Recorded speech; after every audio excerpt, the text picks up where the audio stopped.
est quand même très utile en soins palliatifs pour soulager nos patients. Je ne pense pas qu'il y a besoin d'une très longue présentation. Je vous laisse à ces bons soins. Merci. Merci. Rebonjour. Alors, il y a à peine 3 mois depuis la dernière fois qu'on s'est vu, ceux qui étaient là. Il paraît qu'après la 4e fois qu'on vient ici prononcer une conférence, on est membre honoraire de la maison. C'est la 5e fois, je suis très heureux. Et j'adore venir vous voir parce que je pense que la maison, c'est un pôle d'attraction super important dans la région, même au-delà de la région, parce que je vois une amie, France Hudon, avec qui j'ai enseigné au nursing un 45 heures sur les soins palliatifs. Alors, je suis charmé que tu sois là aujourd'hui. Et la commande que j'ai aujourd'hui, et j'ai été fort agréablement surpris, c'est que vous vouliez entendre parler des récepteurs NMDA. Alors là, j'ai failli tomber en bas de ma chaise parce que personne ne veut entendre parler des récepteurs NMDA. Et pourtant, en douleur chronique, en douleur neuropathique, que ce soit en douleur cancéreuse ou non cancéreuse, c'est le point de départ de tous nos problèmes. Et on est pris à l'occasion pour essayer de carrément bloquer ces récepteurs-là afin de réussir à ramener une douleur qui est devenue pathologique, à la ramener à une étape, si on veut, qui est plus physiologique. Alors donc, c'est de ça que nous allons parler aujourd'hui. Les récepteurs NMDA et surtout leurs antagonistes, mais appliqués à la douleur. Parce que les récepteurs NMDA, ce sont des récepteurs qui existent dans tous les neurones. Et le système nerveux est ainsi programmé qu'un étage inférieur, habituellement, est sous la domination d'un étage supérieur et ainsi de suite. Ce qui fait que la même molécule, le même récepteur, va avoir des effets contraires ou totalement différents, dépendant à quel étage du système nerveux on se trouve. Alors donc, pourquoi je vous dis ça? C'est parce que les récepteurs NMDA appliqués à la douleur, c'est vraiment un ennemi. Alors que les récepteurs NMDA, au niveau de l'étage supérieur, est responsable de l'apprentissage, de la mémoire. Alors donc, comme vous voyez, c'est le même récepteur, mais dépendant à quel niveau on se situe, il y aura des effets qui sont contraires. Ça fait partie de nos problèmes en médecine parce que nos molécules ne sont pas intelligentes. Alors donc, si on pouvait avoir une méthadone ou de la kétamine qui s'en va spécifiquement sur le récepteur NMDA dans la corne postérieure de la moelle, ça serait magnifique parce qu'on couperait la douleur à tout le monde sans avoir les problèmes au niveau cognitif. Parce que vous pouvez vous imaginer que les bloqueurs au niveau spinal vont bloquer aussi au niveau de l'encéphale. Alors donc, c'est pour ça qu'on a souvent de la confusion, des troubles mnésiques, des troubles de concentration avec les molécules que nous employons parce que les récepteurs sont diffus dans le corps humain. Alors donc, les récepteurs NMDA, pour la douleur, ce sont des récepteurs super importants et on a besoin de les bloquer à l'occasion. Alors, comme c'est une commande et que les objectifs venaient avec la commande, bien voici. On m'a demandé de vous faire connaître la logique de l'emploi de bloqueurs du récepteur N-méthyl-D-aspartate dans certaines pathologies particulières. Parce qu'il ne faut pas se leurrer, on n'a pas besoin de bloquer les récepteurs NMDA dans certains types de douleurs, nociceptifs entre autres. Alors donc, la méthadone, on pourra s'en servir aussi pour les douleurs nociceptives, parce que la méthadone, c'est de la vieille morphine. Donc, elle agit comme tous les autres morphines sur les récepteurs mu, mais elle a un petit plus, elle va agir sur les récepteurs NMDA pour les bloquer. Alors donc, on va mettre en relief un petit peu les différences pharmacocinétiques et aussi pharmacodynamiques des molécules. Et ce que je veux vous montrer, parce que la conférence, ça va être très pratique aujourd'hui, je veux vous montrer à vous servir de la méthadone. Parce que la majorité des gens, probablement, dans cette salle, ont des préjugés contre la méthadone. Alors donc, les gens qui ne savent pas qu'on emploie plus de méthadone dans la douleur que pour désintoxiquer les héroïnomanes, bien, le préjugé, c'est méthadone égale junkie. Et ça, c'est les médecins, c'est la population en général, c'est le nursing, alors que je vous dirais qu'aujourd'hui, on emploie beaucoup plus la méthadone en douleur qu'on va l'employer pour la désintox, d'autant plus qu'avec les nouvelles buprénorphines, bien, la méthadone pour la désintox, ça va perdre son droit de cité éventuellement. Fait qu'il va nous rester la méthadone pour la douleur. Et aussi, les préjugés que vous avez, c'est une molécule qui est très dangereuse parce que ça prend une licence pour pouvoir la prescrire. Alors, ce n'est pas parce qu'elle est très dangereuse que ça prend une licence pour pouvoir la prescrire. C'est parce que, historiquement, la méthadone, c'était pour désintoxiquer les junkies. Il fallait donc qu'il y ait un programme gouvernemental qui faisait en sorte que l'héroïnomane, il va boire sa petite shot de méthadone à tous les jours devant le pharmacien. C'est ça le programme pour les junkies. Alors que moi, quand je traite quelqu'un à la méthadone, puis que c'est pour la douleur, bien, je fais sa prescription pour 1 an. Puis il ne vient pas prendre sa pilule devant moi à tous les jours. Vous êtes sûr de ça, là, OK? Alors donc, c'est les préjugés qui ont toujours un peu bloqué les gens. Et j'espère que lorsque vous allez sortir d'ici, vous aurez au moins plus de préjugés. Et je vais vous donner un outil très pratique. J'en ai fait faire 90. Je ne sais pas combien on est aujourd'hui. Et ça va très bien dans la poche de l'habit, dans la poche de sarrau. Puis, à tous les années, 25 de nos résidents repartent de l'hôpital avec ce petit carton-là, puis ils sont capables de prescrire la méthadone. Alors donc, avant, aujourd'hui, ça prenait un doctorat en mathématiques pour prescrire la méthadone, avec les pourcentages de ci, les pourcentages de ça. Bien là, ça prend juste 2 bons yeux puis un peu d'intelligence, vous allez voir. OK, alors donc, ce sont nos objectifs pour aujourd'hui. Alors, vous faites des soins palliatifs, je fais des soins palliatifs. Alors, on a des patients qui peuvent ressembler à ceux-ci. Alors, vous avez un gars de 55 ans, il a un cancer du poumon, c'est un lobe supérieur droit. Alors, tout de suite, ça vous fait penser à du Pancoast éventuellement. C'est un stade 3B, donc là, on ne parle plus de chirurgie à ce niveau-là. On parle de chimio plus radiothérapie concomitamment. Il n'y a pas de métastase à distance. Alors là, quand vous le voyez, bien, il vous parle de douleur. C'est de type dysesthésique. Il y a des allodinies, il y a des hyperalgésies à l'épaule et au bras. Et quand vous le voyez, bien, son médecin l'a déjà mis sur des opioïdes et il l'a titré. Il est rendu avec l'hydromorphe contint, 120 mg par jour. Donc 120, ça fait quand même un équivalent de 600 mg de morphine par jour. Il prend en plus 5 comprimés de dilodide, courte action, un autre 60 de plus, 300. Fait que là, on est rendu quand même à beaucoup de morphine. Et il a du Lyrica, il a de la duloxétine, puis il n'est surtout pas soulagé. Vous avez une autre patiente qu'on peut voir, que j'ai vue. Alors, c'est un cancer anal. Elle a eu sa résection. Elle a eu de la radiothérapie à la région. Et quand vous la voyez, bien, c'est des douleurs de type brûlure au niveau anal. Elle a des ténesmes, elle a des épreintes, elle est insomniaque totalement à cause de la douleur.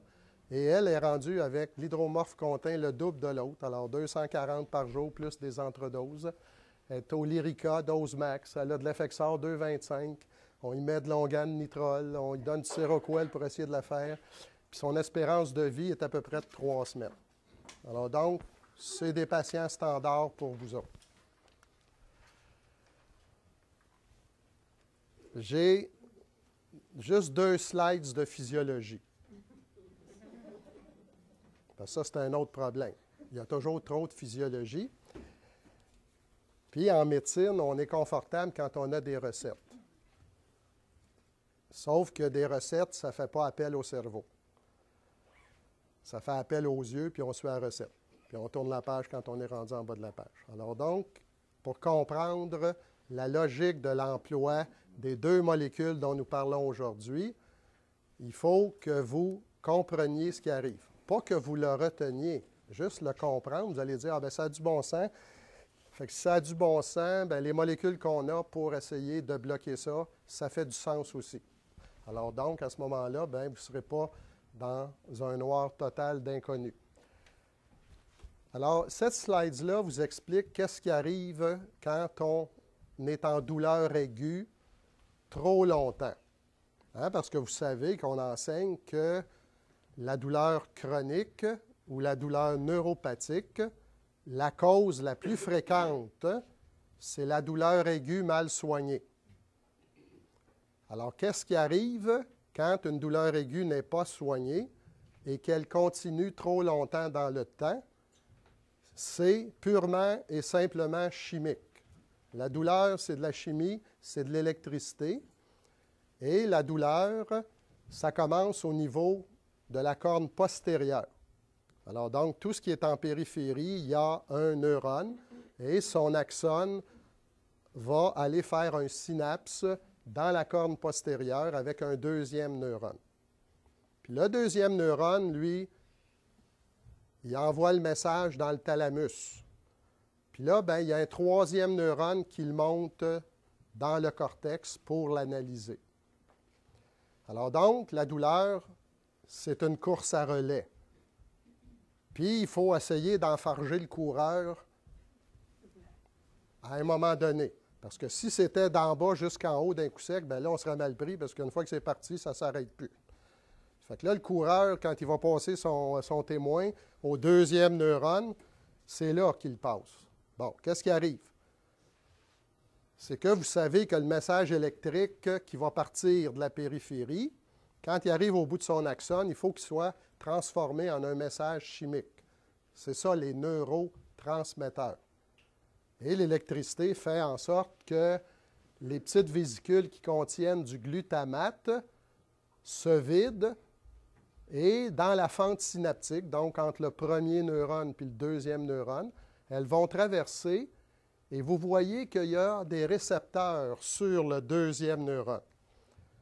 Et vous voyez qu'on a des récepteurs NMDA et on a des récepteurs AMPA. Personne ne parle jamais des récepteurs AMPA, mais c'est eux qui sont les premiers sollicités. Parce que le glutamate, qui est le neurotransmetteur de la douleur, il essaye d'aller se fixer sur le récepteur NMDA et aussi sur le récepteur AMPA. Mais au début, en douleur aiguë, il n'y a que le récepteur AMPA qui s'ouvre. Pourquoi? Parce que notre récepteur NMDA, au début, voyez-vous que son canal est bloqué par une molécule de magnésium. Tant que la molécule de magnésium n'a pas sauté comme un bouchon de champagne, le NMDA n'y bouge pas. Alors donc, il n'y a pas lieu d'aller bloquer un récepteur NMDA qui n'est pas en fonction. OK? Alors, c'est un petit peu la différence entre la douleur aiguë et la douleur chronique. Alors donc, au tout début, neurotransmetteur, glutamate, il y a juste le récepteur AMPA qui répond. Et à ce moment-là, quand le canal s'ouvre, parce qu'un récepteur, c'est une protéine, puis là, bien, quand elle s'ouvre, il y a quelque chose qui rentre par la porte. Et c'est ça qui déclenche toutes les réactions, si on veut, dans le neurone. Alors donc, vous voyez que là, on a affaire à du sodium puis à du potassium. Maintenant, à force de bombarder, qu'est-ce qui arrive? Bien, la fameuse molécule de magnésium a fini par sauter. À force de brasser la bouteille de champagne, là, bien, hein, ça lève tout seul. Alors là, vous voyez que c'est le récepteur NMDA qui va s'ouvrir, mais là, ce n'est plus du sodium puis du potassium qui va jouer, c'est du calcium. Alors donc, le calcium, c'est jamais une bonne nouvelle dans le neurone. Et c'est pour ça que vous donnez du Lyrica puis du Neurontin. Hein? C'est des bloqueurs de canaux sodiques, de canaux calciques, pardon. Parce que les canaux sodiques, c'est d'autres molécules. Alors donc, le calcium va entrer quand le bouchon a sauté, et lui, il devient un deuxième messager. Puis là, il va s'enclencher toute une cascade chimique qui va faire en sorte que la douleur va devenir chronique.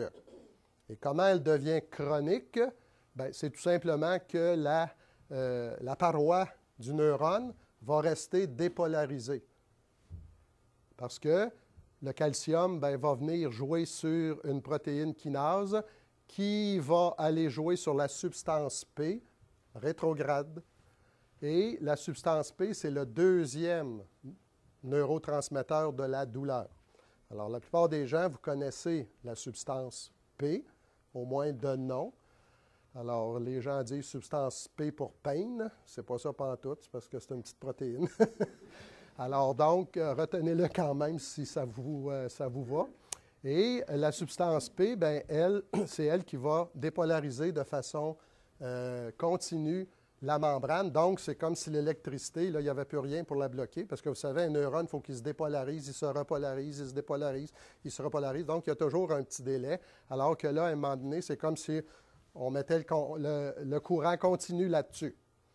Et qu'est-ce qui arrive à force de faire ça? Bien là, c'est que ça va atteindre le noyau du neurone. Et quand on parle du noyau, on parle de l'ADN du neurone. Puis le neurone, il va carrément changer. Il ne sera plus le même neurone, puis il va muter, si vous voulez. Et on va être rendu vraiment en douleur neuropathique et on va vraiment être rendu en douleur chronique. Alors, comme vous voyez, tout ça, c'est de la chimie moléculaire, mais quand on emploie des molécules pharmacologiques, on fait de la chimie. C'est de la chimie qui agit sur de la chimie. Alors, essayez pas de retenir ça, mais voyez l'enchaînement logique pour dire, bien, regarde, ça a bien du sens, là, tout ça.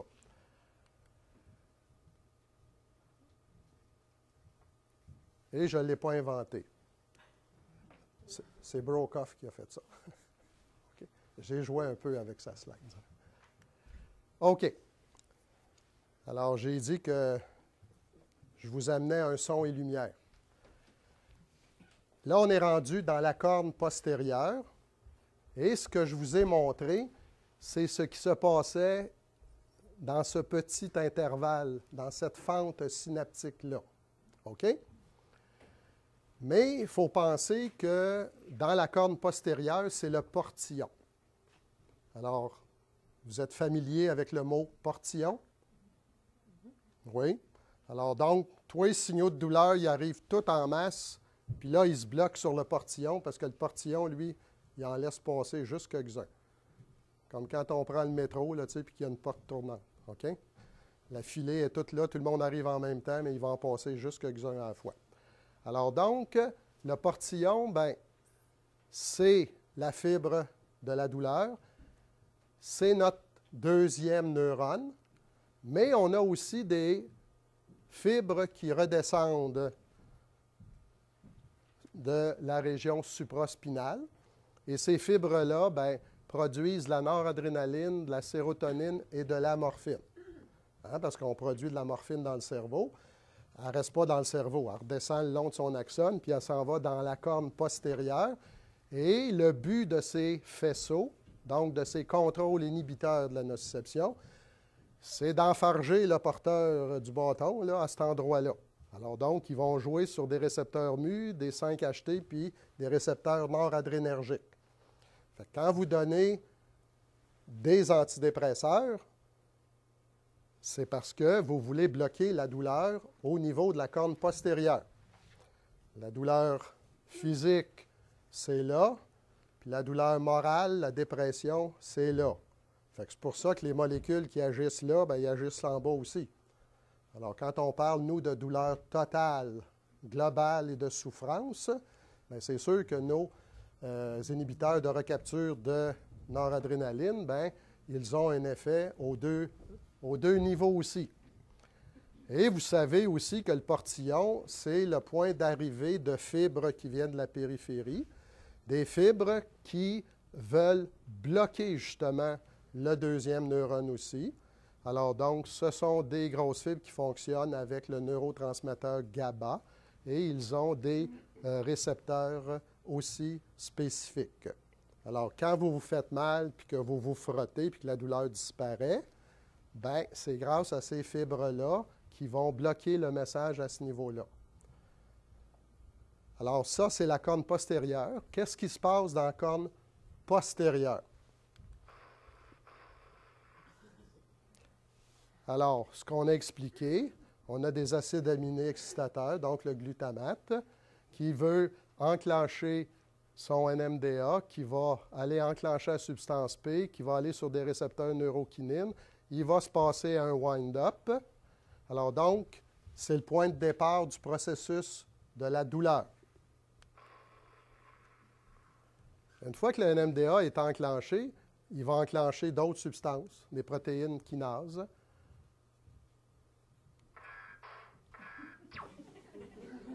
Pendant ce temps-là, on réplique, hein, parce que nos défenseurs, bien, ils arrivent ici, mais comme vous voyez, ils peuvent juste agir en présynaptique, alors que le message a déjà passé en postsynaptique. Alors donc, nos systèmes de défense sont en réaction, puis ils arrivent un petit peu en retard. Et c'est pour ça que quand la douleur n'est pas très, très forte, bien, le système de douleur est à ce niveau-là. Fait que notre système antidouleur, lui, il va s'upgrader, puis il va venir annuler. Alors donc, quand on n'est pas en douleur, le monde, là, c'est parce que notre système antidouleur, il fonctionne parce qu'on est toujours en douleur sans ça. C'est la nature humaine qui est de même, c'est l'évolution, parce qu'on a besoin d'être réveillé pour pas que les lions nous mangent. Il y a 500 millions d'années. Alors donc, on revient à l'équilibre, on n'a pas de douleur. Mais il arrive à un moment donné que les stimulations de la douleur sont toujours plus fortes que. Alors, qu'est-ce qui se passe après? Bien, quand on a enclenché notre PKC, on se rend compte que ce qui était une défense, avec le temps, ça va donner de la douleur, ça aussi, parce qu'au lieu de bloquer, ça va venir enclencher les récepteurs NMDA. C'est ça qu'on appelle l'allodynie. Alors, vous avez tous vu des gens avec de l'herpès, hein, quand ils font du zona, ils font juste flatter un peu, puis là, ils disent « c'est effrayant, ça me fait mal ». C'est parce que cette fibre-là, qui devrait bloquer la douleur, bien, maintenant, au lieu de la bloquer, elle stimule le récepteur NMDA.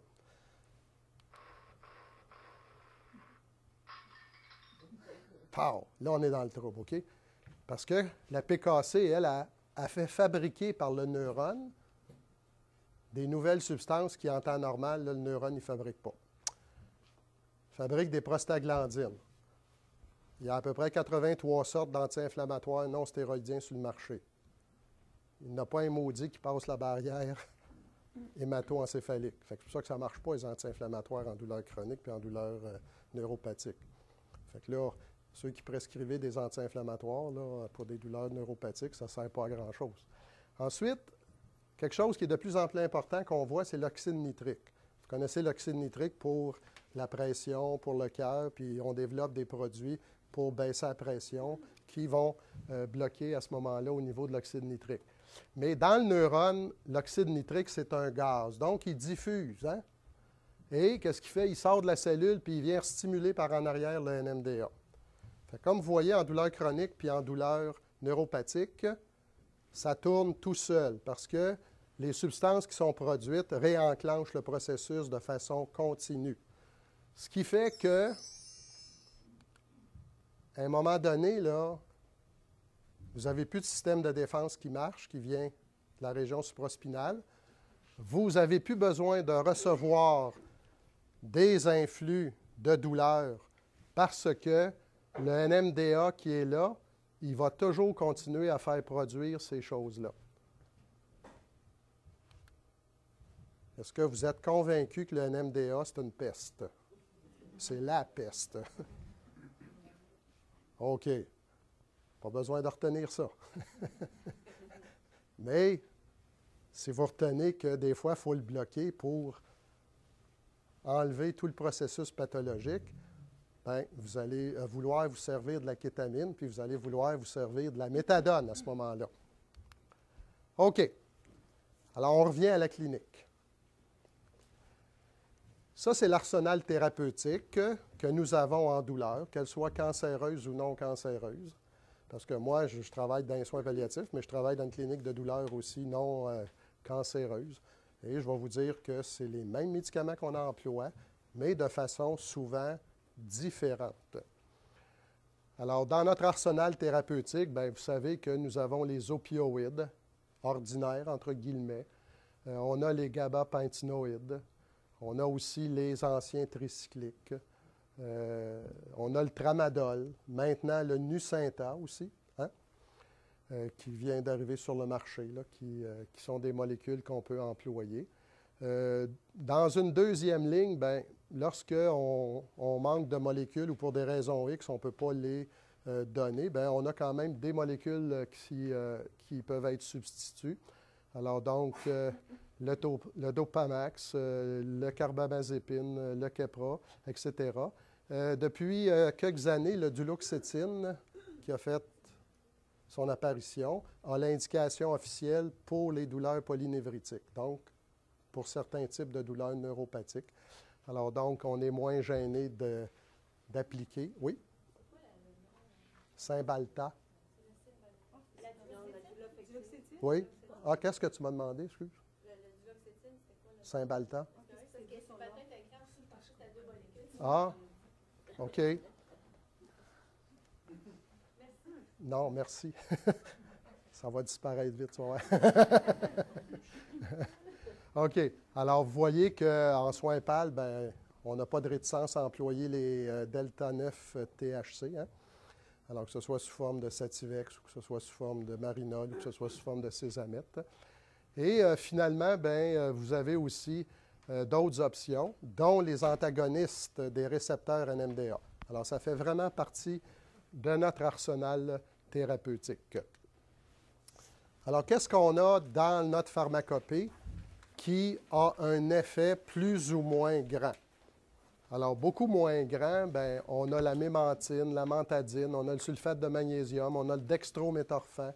Le Tylenol a un effet aussi pour bloquer le récepteur NMDA, mais c'est des piètres bloqueurs, hein, si on veut. Alors, qu'est-ce qu'il nous reste? Bien, il nous reste vraiment méthadone et kétamine. Est-ce qu'il y en a qui se posent les questions pourquoi la mémantine est là? On donne ça pour les Alzheimer. C'est parce que la mémantine, justement, elle protège contre la dégradation du NMDA. Mais là, ici, au niveau cérébral, OK? Parce qu'il y a des interneurones qui sont brûlés, si on veut, à un moment donné. Alors, comme au niveau cérébral, le NMDA a un bon effet, à ce moment-là, c'est la logique d'employer ces molécules-là dans le Alzheimer. Mais comme nous autres aussi, on est logique, on s'est dit, on va l'essayer pour la douleur parce qu'il y en a une partie qui peut aller en bas, puis qu'à ce moment-là, bien, s'il bloque le NMDA à ce niveau-là, à ce moment-là, bien, on va acquérir un bonus avec ça. Alors, mais ça ne marche pas vraiment. Il faut le donner intraveineux. En Europe, ils l'ont intraveineux, puis je ne pense pas ici au Canada qu'on l'ait. Alors donc, c'est purement intellectuel l'affaire. Alors donc, on va surtout focusser sur méthadone et kétamine. Oui. Vous disiez là tantôt que la kétamine, la méthadone pouvaient donner des problèmes mnésiques. Oui. Ce sont des NMDA inhibitors. Oui, c'est ça. On le donne pour des problèmes. Bien, c'est pour empêcher la mort cellulaire surtout. Parce que la mort cellulaire se produit par un excès de réactivité du récepteur NMDA. Alors donc, avec le temps, avec l'âge, on perd des interneurones au niveau de l'encéphale. Alors donc, on veut empêcher cette destruction-là. Et à ce moment-là, bien, c'est la logique de l'employer en haut. Alors qu'en bas, on va raisonner de façon inverse pour essayer justement de se débarrasser, si on veut, là, de ce facteur-là. Mais c'est intellectuel. Ça a été essayé. Il y a des anecdotes, parce que c'est un peu ça en médecine, hein? Il y a des anecdotes, puis on s'en sert à ce moment-là. OK. Bon, si vous me demandez, maintenant que vous avez vu la physiologie, quand peut-on penser à se servir de nos antagonistes du récepteur NMDA? Bien, moi, je vais vous dire que les douleurs chroniques, qu'elles soient cancéreuses ou non cancéreuses, là, ça fait partie des indications de la méthadone et de la kétamine. Lorsqu'on a spécifiquement une douleur qui est neuropathique, et très souvent, bien, c'est des douleurs mixtes que nous avons, hein, parce qu'il y a des douleurs nociceptives. Alors, pensez à vos patients cancéreux qui ont des métastases osseuses. Les métastases osseuses sont surtout d'ordre nociceptif, alors que si votre cancéreux, il y a en plus, comme notre patient, un PANCOAST, bien, regarde, il va avoir des douleurs qui sont à ce moment-là neuropathiques par l'envahissement du plexus. Mais globalement, si vous regardez votre patient, c'est des douleurs qu'il a de type mixte. Bon, quand on doit penser à la méthadone, et là je spécifie méthadone, c'est lorsque vous arrivez avec des niveaux de tolérance aux autres opioïdes, à des niveaux toxiques ou encore à des allergies aux autres opioïdes. Parce que la méthadone étant une morphine synthétique, bien, on sait que moins la morphine est naturelle, à ce moment-là, moins on a de chances d'avoir des allergies. Alors, la méthadone, donc, devient une bonne option si vous avez des patients qui sont allergiques à d'autres opioïdes. C'est sûr qu'à un moment donné, vous faites la rotation, parce que si vos patients vivent assez longtemps puis prennent des assez grosses doses d'opioïdes, vous allez être obligé à un moment donné, à cause de la tolérance, donc le corps s'est habitué à la morphine, à cette morphine-là, vous êtes habitué à faire des rotations. La méthadone peut faire partie de cette rotation-là, surtout lorsque vos doses d'opioïdes sont rendues très élevées. Parce qu'il existe un phénomène qui s'appelle l'hyperalgésie causée par les opioïdes. Alors ça, c'est bien connu. Quand on donne assez de morphine, on va arriver à un moment donné où la morphine va causer de la douleur. Alors donc, elle ne bloquera pas la douleur, elle va causer de la douleur. Et c'est purement physiologique, c'est au niveau moléculaire que ça se passe. Et encore là, c'est le récepteur NMDA qui est impliqué dans ce phénomène-là. La méthadone aussi, ça devient la molécule de choix quand votre patient est en insuffisance rénale.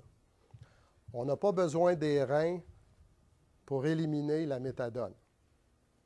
Alors donc, la dégradation de la méthadone passe par deux voies.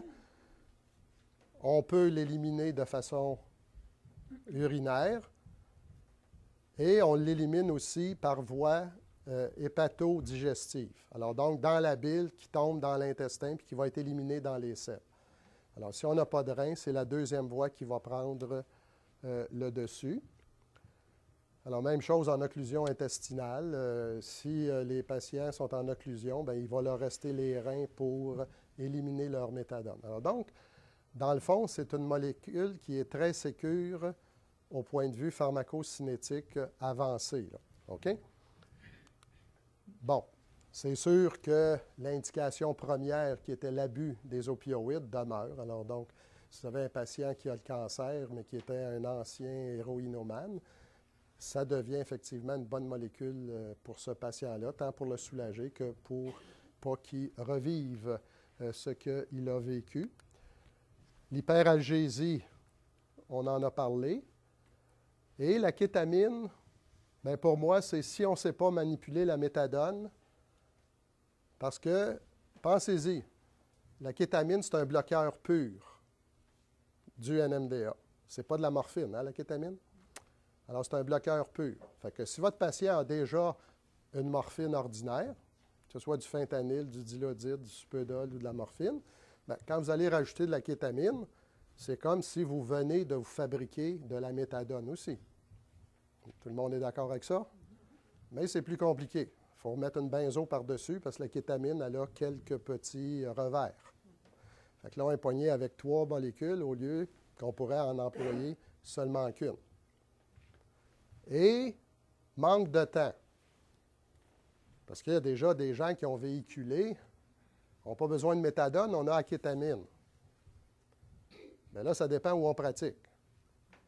Parce que nous autres, on a une clinique externe, puis on suit 200 patients, puis ils ne meurent pas en 4 jours. Des fois, ils meurent en 4 ans. Mais quand on est dans une unité de soins palliatifs où la moyenne de survie est à peu près 9 jours, ce n'est pas le temps d'essayer d'aller mettre le patient sur la méthadone. Parce que ça prend une semaine au moins pour titrer comme du monde. Alors donc, quand je parle du facteur temps, pour moi, ça dépend quel patient puis dans quel setup on pratique aussi. Parce que ceux qui font du domicile, bien, il y en a des patients qui vivent à la maison pendant 1 an et demi aussi, puis 2 ans. Alors donc, il faut regarder, il ne faut pas faire une règle générale, mais il faut regarder quel patient on a, là, puis on va appliquer à ce moment-là d'autres règles. Est-ce qu'il y a des questions sur les indications, effectivement? Ça va? OK. Alors, pour ceux qui ne sont pas très familiers, bien qu'avec le temps, l'impression d'être redondant, souvent, les gens,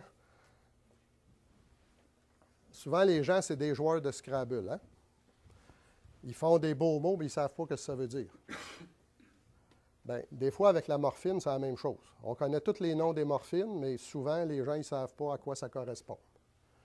Alors ça, c'est un tableau simple qu'on peut les classifier dépendant d'où on les fabrique ou encore selon leur action physiologique. Alors, comme vous voyez, selon leur origine, bien, on a les morphines qui sont naturelles. Alors ça, vous faites pousser du pavot dans votre cour, vous prenez une petite graine noire, puis vous faites de l'opium avec. Puis avec l'opium, vous allez faire de la codéine, vous allez faire de la buprénorphine, puis vous allez faire de la morphine. Alors donc, ça, c'est naturel, c'est une fleur. Si vous prenez votre morphine, puis vous jouez un peu avec, bien là, vous allez pouvoir fabriquer du dilodide puis du supédol. Puis si vous n'avez pas de jardin, mais un petit laboratoire dans votre sous-sol, vous pouvez fabriquer du fentanyl. Ça, c'est purement synthétique. OK? La méthadone, c'est purement synthétique. Le tramadol, le tapentadol, alors donc les nouvelles molécules qu'on a sur le marché, ont une action opioïde, mais ce sont des synthétiques. OK? Alors la méthadone fait partie des opioïdes synthétiques. On la fabrique.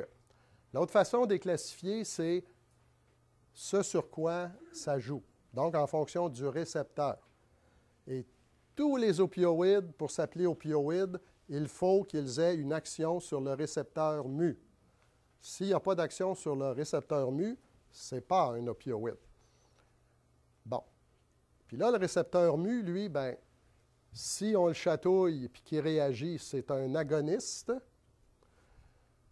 Il y a des récepteurs mu puis des molécules qui, à un moment donné, vont bloquer la douleur, mais qu'après un certain temps, vont être en temps, donc vont provoquer de la douleur.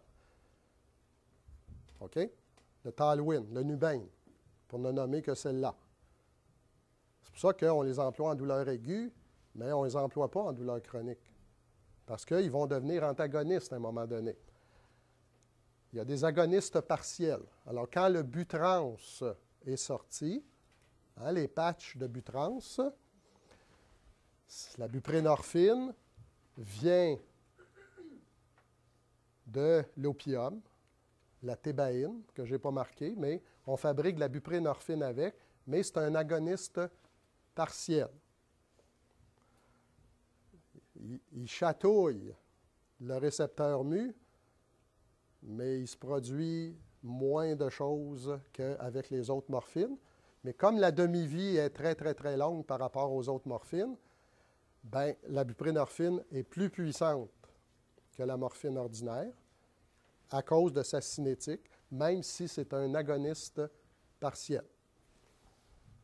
Et finalement, dans la colonne des anti-NMDA, il n'y a qu'une seule morphine, la méthadone. Alors donc, la méthadone, c'est de la morphine dans la colonne des mu-agonistes et c'est aussi un antagoniste du récepteur NMDA. C'est ce qui fait sa particularité. Bon. Une fois qu'on sait de quoi on parle, il faut en clinique être capable de s'en servir sans rouvrir le compendium des produits pharmaceutiques parce qu'il est trop pesant. Il ne rentre pas dans notre poche non plus. Hein? Alors ça, ce tableau-là, vous le connaissez probablement tous. Ça fait 20 ans qu'il se promène dans la province de Québec, puis il est encore vrai. Alors, vous savez que la codéine, ben, c'est 10 fois moins fort que la morphine. Vous savez que le supédol, l'oxycodone, c'est 2 fois plus fort que la morphine. Le dilodide, c'est 5 fois plus fort. Et que le fentanyl qu'on emploie, c'est 100 fois plus fort que la morphine. OK? Alors, vous savez que le fentanyl, ça se prescrit en microgrammes et non pas en milligrammes. Et ce que vous voyez ici, 2, 10, 5, 10, bien, c'est des facteurs de conversion. Alors, ce n'est pas nécessairement le potentiel analgésique de chacune des molécules. Alors, dans le cas de la codéine, 10, c'est aussi le potentiel analgésique, 2 et 5 aussi. Mais le 2,5, si vous regardez ça vite, vous allez dire que c'est 2 fois et demi plus fort que la morphine. Non, ce n'est pas ça que ça veut dire. Parce que le fentanyl, c'est des microgrammes. Alors donc, ça veut dire que si votre patient prend 120 mg de morphine, si vous divisez par 2,5, ça va vous donner automatiquement qu'il y a besoin de 50 microgrammes de duragésique. C'est ça que ça veut dire. C'est comme ça qu'il faut interpréter le tableau. La méthadone. La méthadone est partout, mais elle est bourrée de points d'interrogation. OK? Alors, qu'est-ce que ça veut dire? Bien, ça veut dire que la méthadone n'a pas une équianalgésie qui est linéaire avec la morphine. Alors donc, dépendant qu'on prend des grosses doses de morphine ou des petites doses, bien, le ratio ne sera pas le même. C'est ça que ça veut dire. Et c'était là que ça prenait un doctorat en mathématiques. Hein? Parce que c'est quoi des petites doses, puis c'est quoi des moyennes doses, puis c'est quoi des grosses doses. Puis là, après ça, bien, il fallait calculer notre méthadone. Alors, il y a eu beaucoup de progrès qui a été fait depuis ce temps-là. Et toutes les méthodes que vous avez pu voir, si vous les oubliez, ça va faire mon affaire. OK? OK. La méthadone maintenant spécifiquement, à moins que vous ayez des questions. Oui? Juste pour revenir sur le tableau, le tapentadol et la buprenorphine, pouvez-vous les situer là-dedans ou c'est trop faible? La buprenorphine, les patchs qu'on a, là, c'est des microgrammes aussi. Il y a du 5, du 10 puis du 20. C'est à peu près l'équivalent de l'oxycodone. OK? Je le mettrais à ce niveau-là. Le Nucynta, qui est le tapentadol, ça prend 50 mg de tapentadol pour avoir l'équivalent de 10 mg d'oxycodone. Bon. Comme le tapentadol n'est pas un opioïde pur, parce qu'il y a une portion inhibition, recapture d'adrénaline, je ne peux pas le mettre sur le tableau parce que ça, c'est toutes des morphines, OK? Mais au point de vue équi-analgésie, donc, ça prend 10 de supédol pour soulager autant que 50 mg de tapentadol. C'est de même qu'il faut voir ça. Comme le tramadol que je mettrais ici. Alors donc, molécule pour molécule, le tramadol a à peu près la force de soulagement, si on veut, de la codéine. Alors donc, le tramadol, c'est pour les douleurs qui sont modérées. Alors que l'autre, le Nucynta, c'est pour les douleurs qui sont modérément sévères. Alors comme vous voyez, trop, c'est comme pas assez. Hein? Ça devient tellement compliqué que je vais vous comprendre si à un moment donné, vous décidez qu'il y a trop de molécules. Est-ce qu'il y a d'autres questions? Tout le monde connaît le Nucynta de nom ou pas? Non? Vous pouvez l'oublier. Non, c'est très intéressant, mais comme je vous dis, si on se fie sur l'échelle de l'Organisation mondiale de la santé, hein, c'est séparé en paliers. Tu as la douleur qui est légère, modérée puis sévère. Puis là, avant, c'était pas compliqué. Mais là tu es obligé de mettre des entremarches. Parce que la compagnie qui a eu l'indication pour la douleur modérément sévère, bien, modérément sévère, c'est entre modéré et sévère, OK? Fait que là, ça devient comme... OK. Mais ça fait partie de l'arsenal, puis moi, je l'emploie. Puis regarde, des fois, j'ai des